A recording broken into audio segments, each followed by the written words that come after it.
তো এইরকম একটা চমৎকার টি শার্ট ডিজাইন কিভাবে এআই এর মাধ্যমে ক্রিয়েট করা যায় সেটা আমরা আজকে দেখব। ফুল ভিডিও জুড়ে থাকলে স্টেপগুলো বুঝতে পারবেন। তো চমৎকার টি শার্ট ডিজাইন করার জন্য যেহেতু আমরা কিছু এআই ইউজ করব এবং এই টি শার্ট ডিজাইনটি করার জন্য আমাদের কিছু কোড সেট প্রয়োজন হবে, অর্থাৎ টি শার্টের মধ্যে যে লেখা আমরা দেখি সেগুলোকে কোডস বলা হয়। ওই কোডগুলোকে আমাদের প্রয়োজন হবে। তো ওই কোডগুলো কিভাবে পাবো আমরা সেটা একটু দেখি। চ্যাট জিপিটি ইউজ করতে হবে। চ্যাট জিপিটির মধ্যে আমরা এখানে লিখে দেবো যে write some T shirt design code for summer season. আপনার যে রিলেটেড কোড প্রয়োজন এরকম কোডস লিখে সার্চ করলেই চ্যাট জিপিটি আপনাকে অনেকগুলো চমৎকার চমৎকার কোডস লিখে দেবে। তবে সব কোড ইউজ করা থেকে বিরত থাকতে হবে। ওই কোডটি ট্রেডমার্ক করা আছে কিনা, অর্থাৎ রেজিস্টার্ড করা আছে কিনা। তো এটা চেক করার জন্য আমরা কি করব, যে টেক্সটটা দিয়ে বা যে কোডটা দিয়ে আমরা টি শার্ট ডিজাইনটি করতে চাই এই টেক্সটটা কি করতে হবে, আগে কপি করে নিতে হবে এখান থেকে।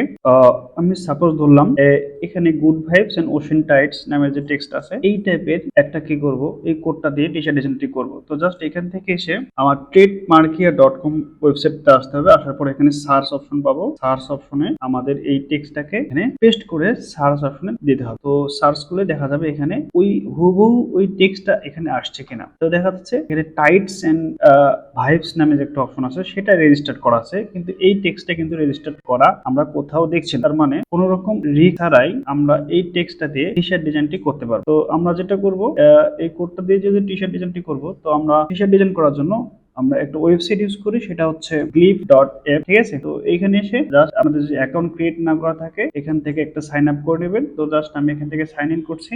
সেম স্টেপগুলো সাইন আপ করার সময় আসে, এই জায়গাগুলোতে ক্লিক করতে হবে। তো এখানে সাইন আপ করে নেবেন একটা ইমেল দিয়ে।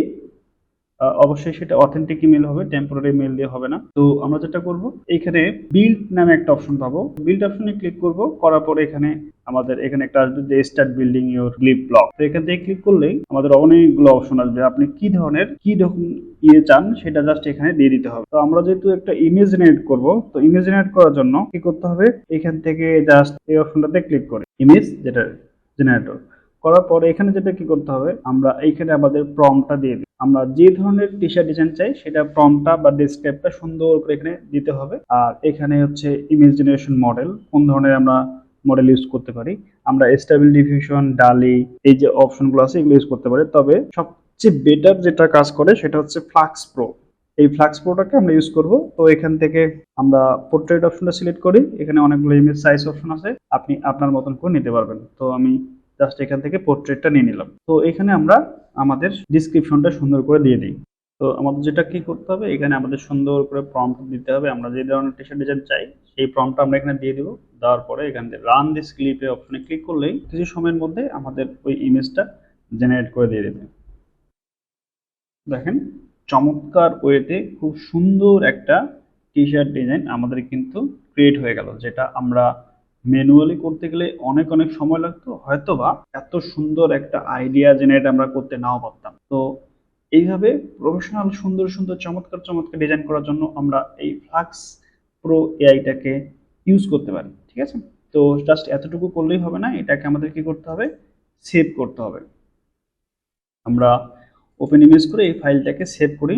তো এই যে ডিজাইনটা আছে এই ডিজাইনটা বর্তমানে এখন আপাতত জেপিজি অপশনে আছে। আমাদের অনেক সময় বায়াররা চায় এই ফাইলটাকে ভেক্টর ফরম্যাটে পরিণত করে দিতে। তো আমাদের ভেক্টরে পরিণত করার জন্য আমরা একটা সফটওয়্যার ইউজ করবো, সেটা হচ্ছে ভেক্টর ম্যাজিক। চমৎকার একটা সফটওয়্যার। জাস্ট এটাতে ডাবল ক্লিক করে এখান থেকে এই ছবিটাকে সিলেক্ট করে আমরা কি করব, ওপেন করলাম। জাস্ট ফুললি অটোমেটিকলি ক্লিক করলে সেটা অটোমেটিক কিছু সময় নেবে, নেওয়ার পরে অটোমেটিক সেটাকে ভেক্টরে পরিণত করে দেবে। তো এই যে ছবিটা দেখেন আমাদের এখন সেটা ভেক্টরে পরিণত হয়ে গেছে। এটাকে জাস্ট আমরা এখন এখান থেকে রিমুভ ব্যাকগ্রাউন্ড যে অপশনটা আছে এই রিমুভ ব্যাকগ্রাউন্ড অপশনটা জাস্ট কি করতে হবে, এখান থেকে ক্লিক করে যে অংশগুলোর আমাদের ব্যাকগ্রাউন্ড রিমুভ করা দরকার সেই অংশগুলোকে সিলেক্ট করে আমাদের জাস্ট রিমুভ করে দিলেই হবে। দেখেন জাস্ট চমৎকার একটা আমাদের ইমেজ জেনারেট হয়ে গেছে। জাস্ট এটাকে আমরা এবার সেভ দেব। জাস্ট এখান থেকে সেভ দিয়ে দিলাম, নিউ টি শার্ট ডিজাইন দিয়ে আমি এটাকে সেভ দিয়ে দিলাম।